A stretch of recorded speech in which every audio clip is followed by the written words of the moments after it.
Congratulations on making it to the end of section 3 of the Complete Android Developer course. You've covered a lot of stuff already in the course, as well as making your currency converter app in the previous section. In this section, we've looked in Java in a lot more detail, and we've covered variables, arrays, lists, maps, loops. We've created random numbers, as well as our little higher or lower app.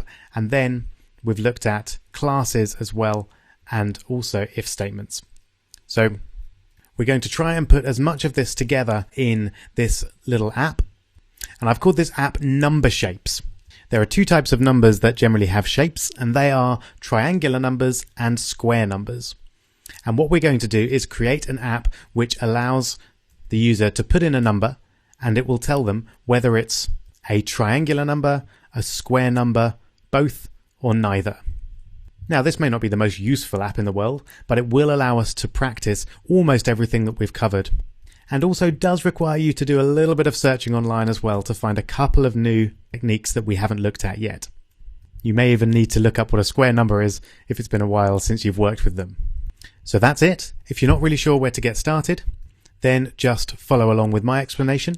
But otherwise, give it a go, best of luck, and remember to try and do it in an object-oriented way with classes if you possibly can. Best of luck.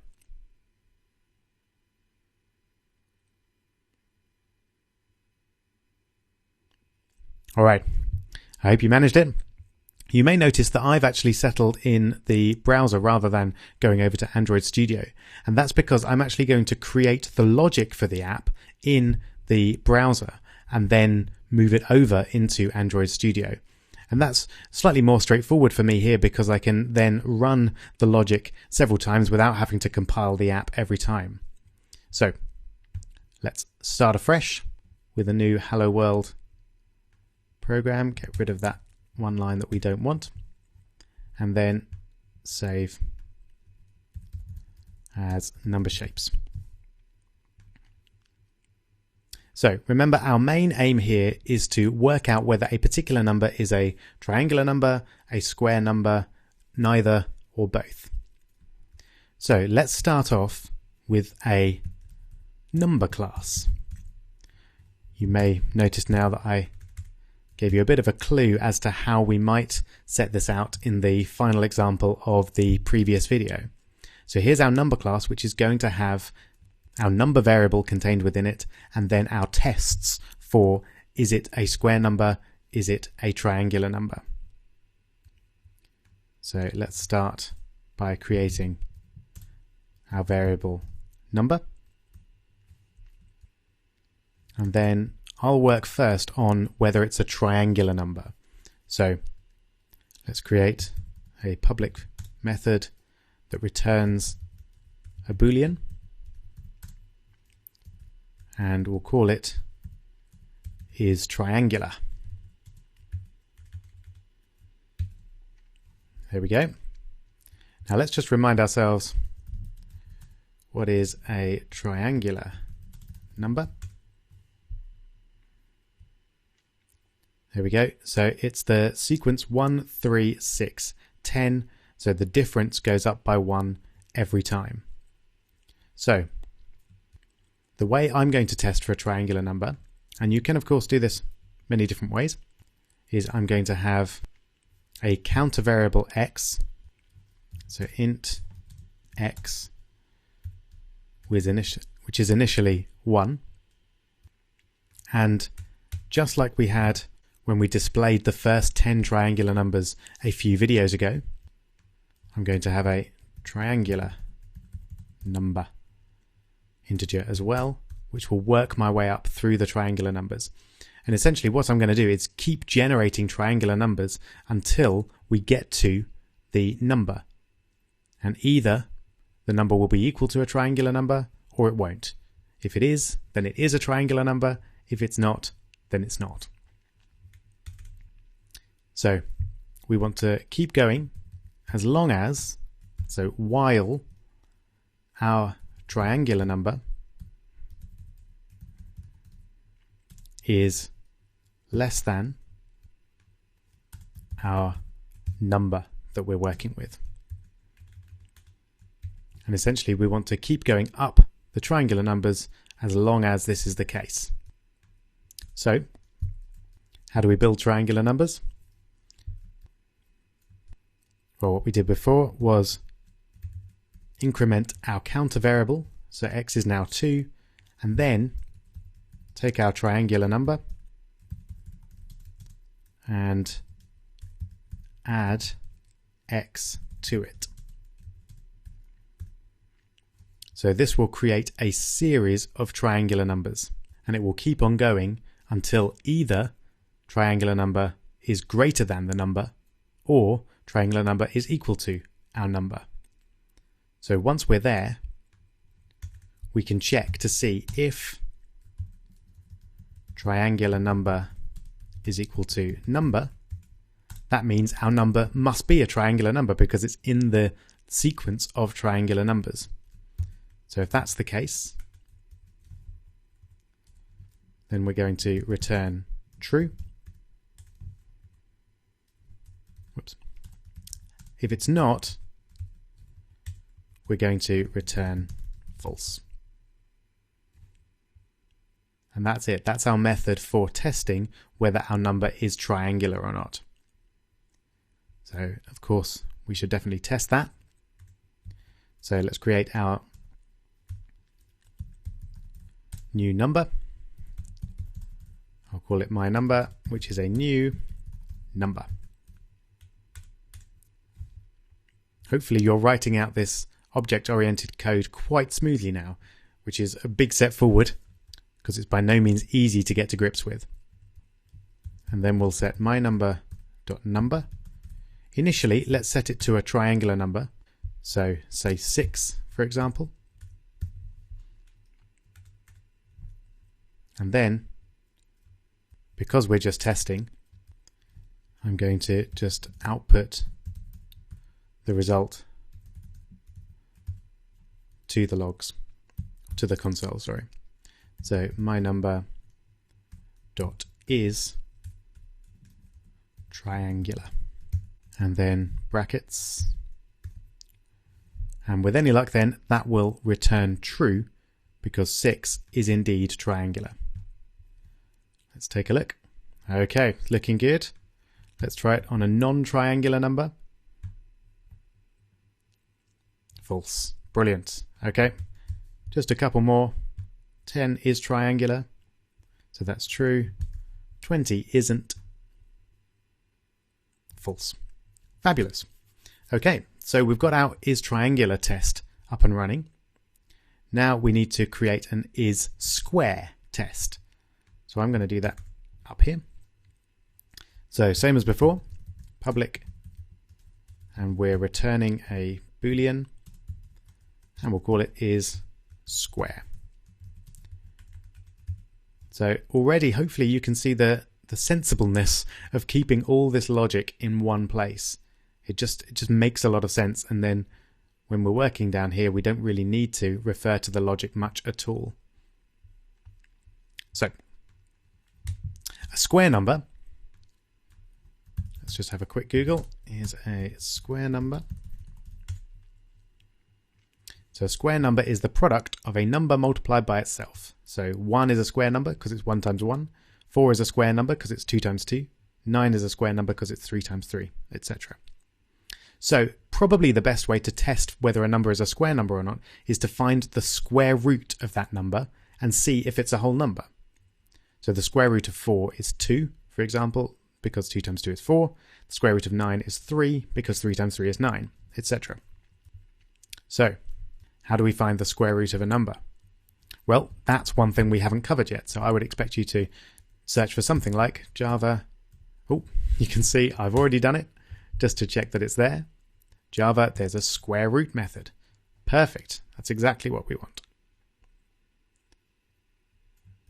So it looks like the method that we want is math.squareroot x. So I'm just going to copy that and jump back over. Now, just to check that this works, I'm going to do a quick test.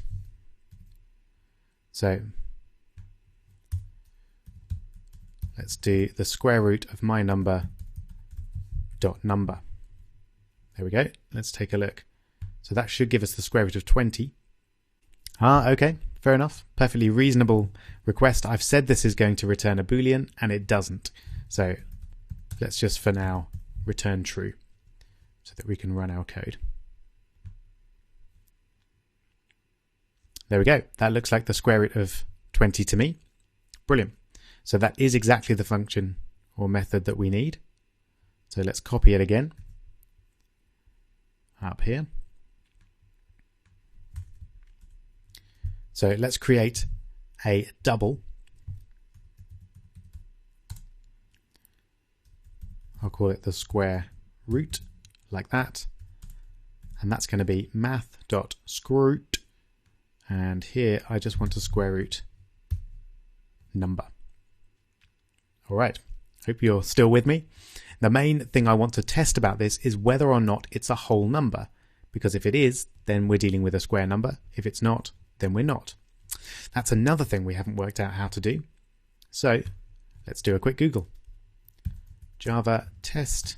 Oh, again, you can see I've been there just to make sure that everything is available online. So how to test if a double is an integer.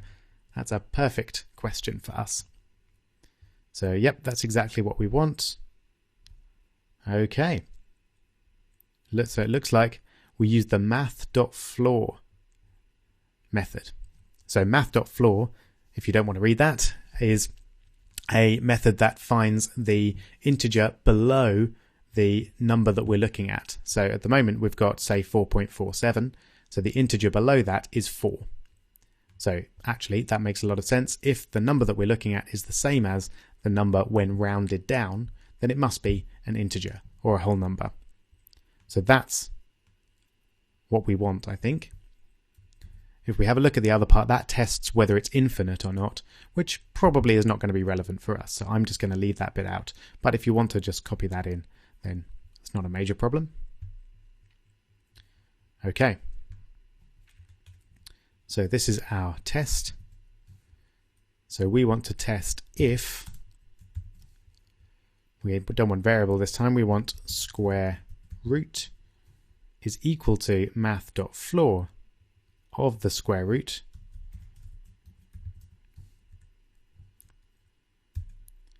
then it is a square number, so return true. If that's not the case, return false. There we go.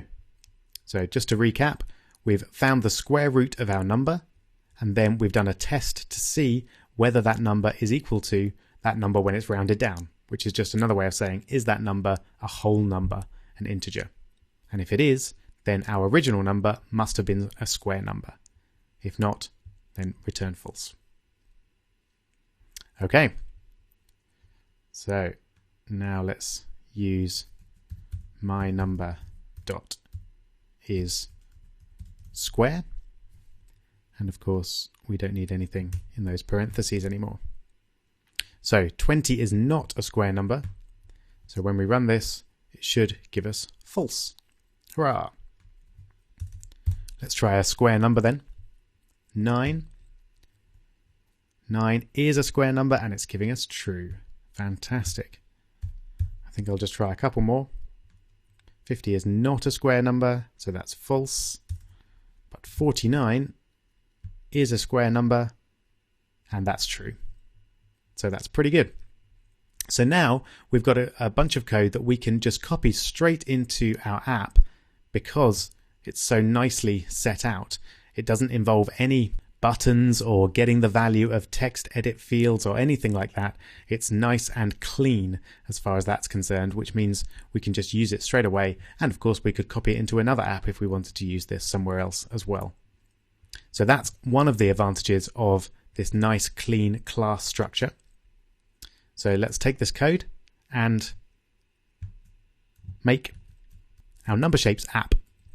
So over to Android Studio. Here we go. So we've still got our higher or lower app, or I have at least. So let's create a new project. We'll call this number shapes. And then all the usual default options. There we go. And here we are. So this bit of the app should be relatively straightforward for you now. It's very similar to what we've been doing in the previous two apps. We just need to set up our layout, have our button and our text field, and then run our class methods when the user presses the button. So let's do a quick setup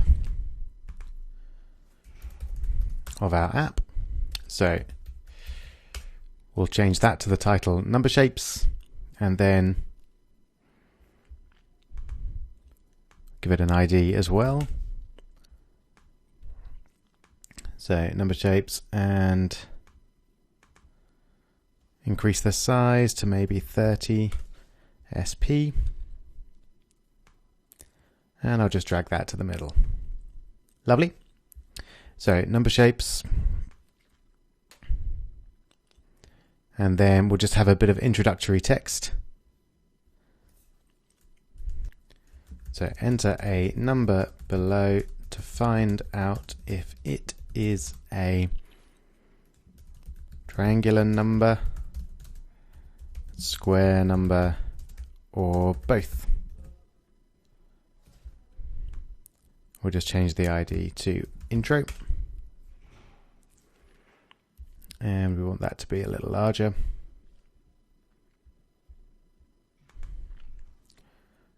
Try 18. Yeah, that looks fine. And we'll just stretch that out, drag it down a touch. Great, that'll do. Obviously, we're not going for great design at this stage. We just want an app that functions and makes sense. So let's drag in our number text field as before.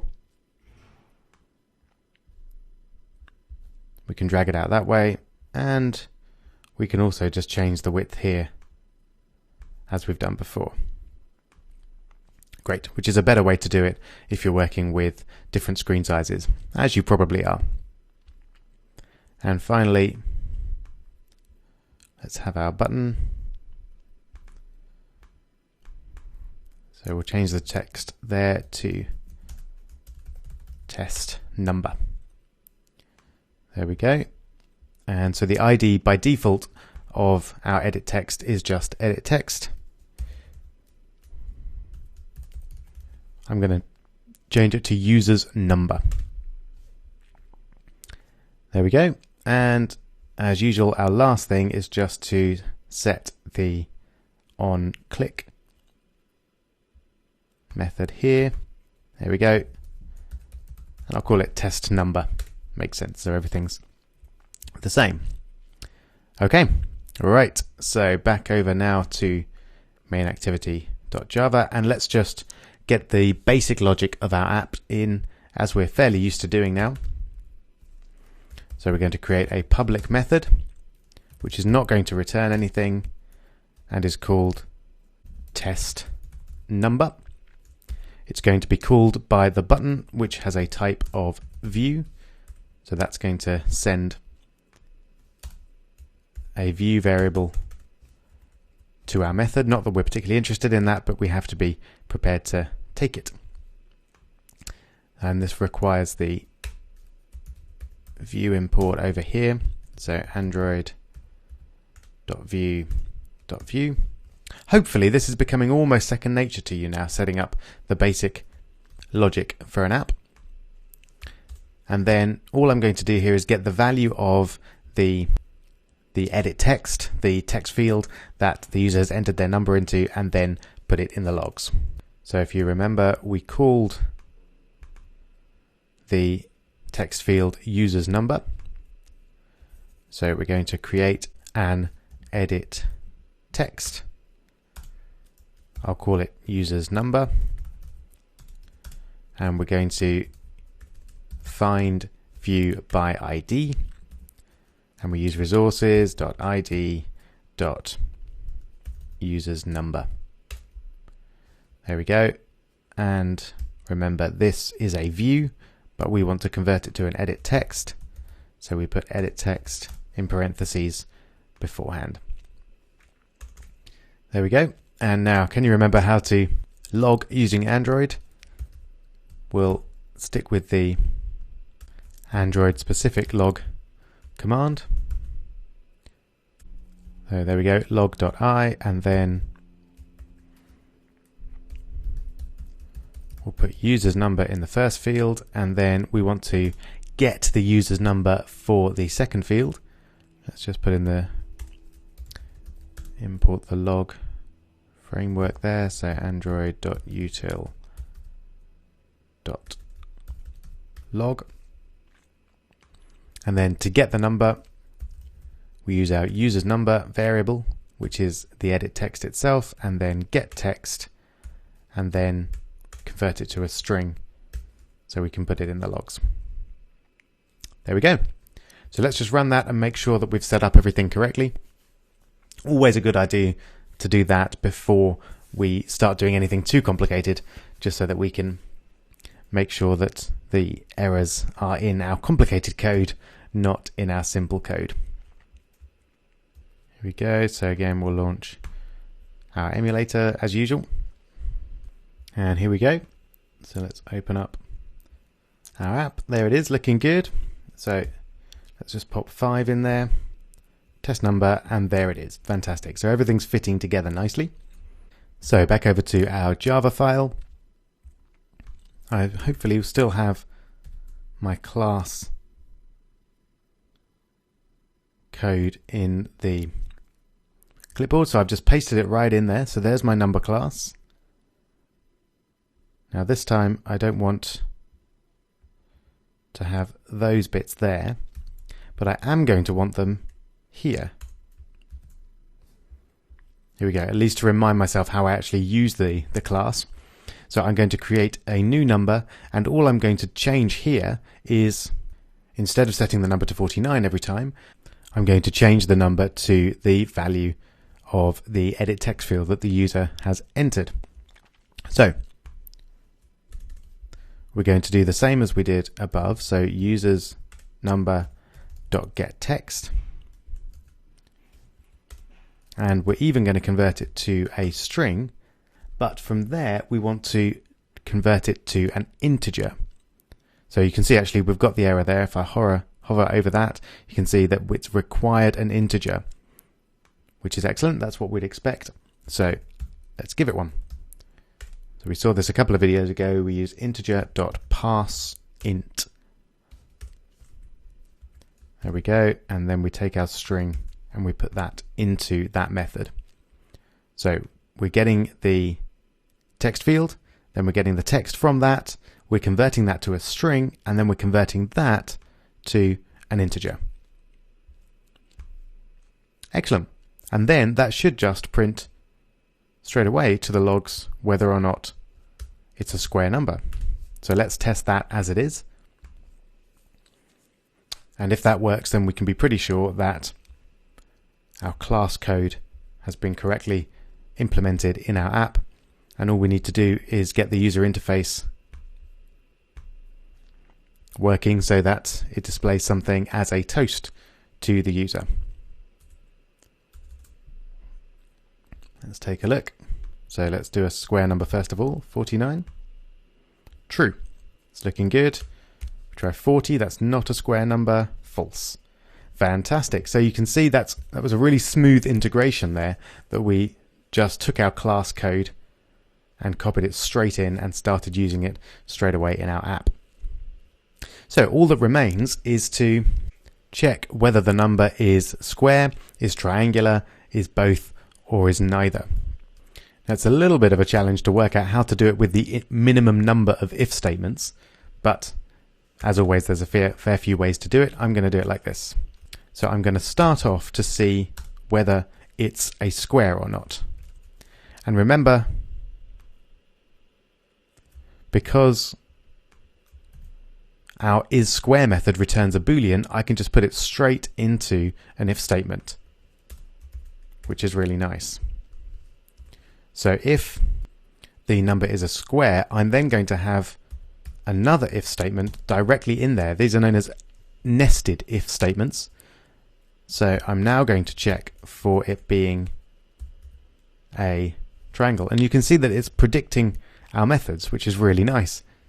The methods that we wrote are being incorporated into the IDE itself.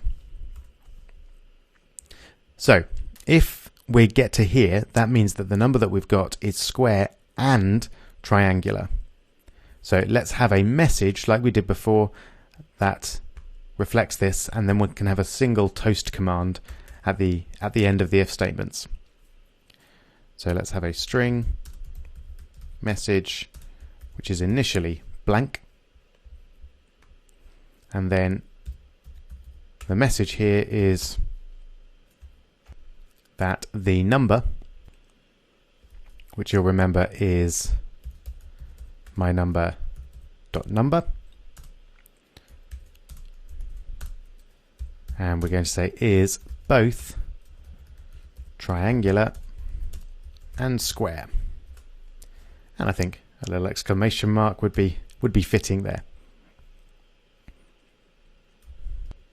And now, before I do the rest of my if statements, I'm going to set up our toast so that we can just check this and make sure everything's working, and then we'll put in the rest of the necessary if statements. So toast.makeText, and then we get the context. The message is message, and as usual we'll use length long, and then we want to show that. There we go. I don't think we need our log message anymore either. So while this is compiling, I'm going to need to think of a number which is both square and triangular. Fortunately, there's a nice easy one. The number 1 is both square and triangular, so I'm going to check that to see if this is displaying as it should. So if I put 1 in, I should get my message.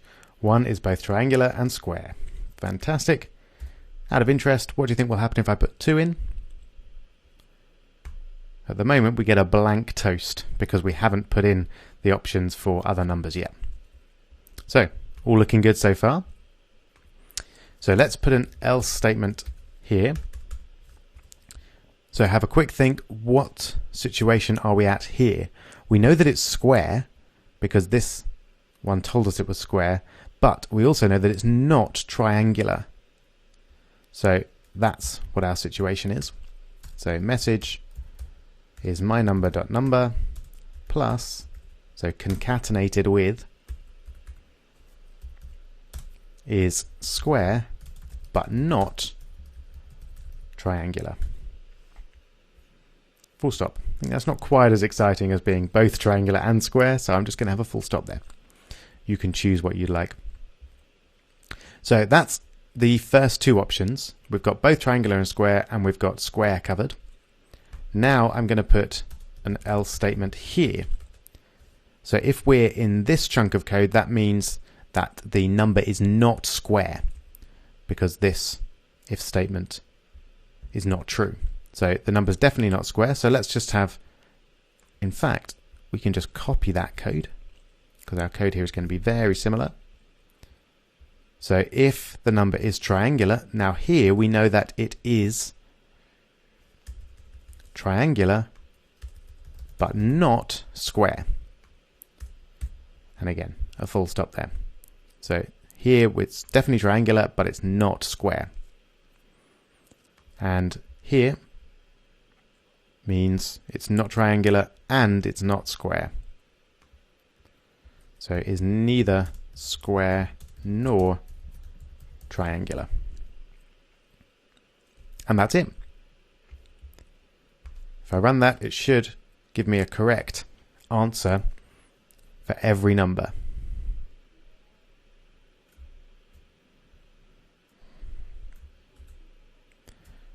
Let's take a look. Keep your fingers crossed. So we'll try 1, same as last time. Both triangular and square. Great, still working. 2 should be neither Neither triangular nor square. Fantastic. 3 is triangular but not square. There it is. Fantastic. 4 should be square but not triangular. Fantastic. So that's all the different possibilities that we've had there. And let's just check a few more. That should be square but not triangular. There we go. And 28 should be triangular but not square. Brilliant. There's one extra feature I'm going to add here, and that's to avoid this crash that we saw last time, but I set as a challenge for you to fix. I think there's a fairly easy way really to avoid that. There are more technical ways as well, which we'll see later on, but for now we're going to keep it very simple, and we're going to just test at this point. In fact, let's do it slightly earlier. We're going to do a test here to see whether the user has entered anything. And that will work because we chose the number type. Remember when we added the text field, we chose the number type, which doesn't allow even decimals. It doesn't allow anything which isn't a digit. So if the user enters anything here, they can only enter a number. So all we have to do is check to make sure that the user has entered something. So we can create an if statement here, and we can get the value of what they've entered. So user's number dot get text, and then we'll convert it to a string. Now we need a way to test whether this is empty or not, so whether it's an empty string. That's not something we've officially seen before, so let's jump over to Google and find out. So Java test if string is empty. There we go. That looks like what we want to know. Let's find an answer. Here we go. Now we know that the string is not going to be null because we're getting the string from the edit text. So there's definitely going to be a string there. It's not going to be non-existent, but the string could be empty. So that's what we want. We want to test the isEmpty method. There we go. So back to Android Studio and pop isEmpty in there. So if it's empty, then all we need to do is set the message equal to please enter a number. And if it's not, then we can do everything else in the usual way. There we go. You can see it's done a really nice job of indenting things for me, and it's also alerting me to a problem, which hopefully you can see what it is. The problem is we've defined the message down there and then used it up here, so I just need to move the definition to the top. There we go. So now we've got a nice test to see if the string is empty, if they've entered nothing, and if so, we give them a relevant message. Otherwise, we process their number. So let's take a look. Probably worth mentioning at this point that there are more advanced ways of doing this test, and you can essentially do the parse int and test whether that's been successful. And that's a better method really than doing what we're doing here, because this relies on the user only being able to enter an integer, and there may be some other options that we haven't thought of here. So really the best thing to do is check that, but we'll see how to do that later on. If you want to jump ahead a bit there, then Google the Java try command. That's the way to test whether a function or a method has been successful or not. But this should do for now. Let's just have a look. So now if we enter nothing, we get a nice friendly message rather than an app crash, which isn't great. And just one more quick check, just make sure everything's still working. 49 is square but not triangular. Fantastic. So I hope you managed to do at least a good portion of that yourself. It's quite a step up from what we were doing just a few videos ago, really.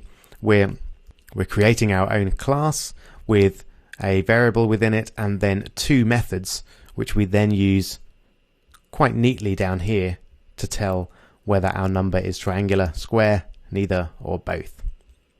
So I hope that was fun. I hope you're enjoying yourself so far. You'll be pleased to hear that we're going to be in Android Studio for pretty much the rest of the course. And in the next chapter, we'll be seeing how to work with images, animation, and sound. I'll see you there.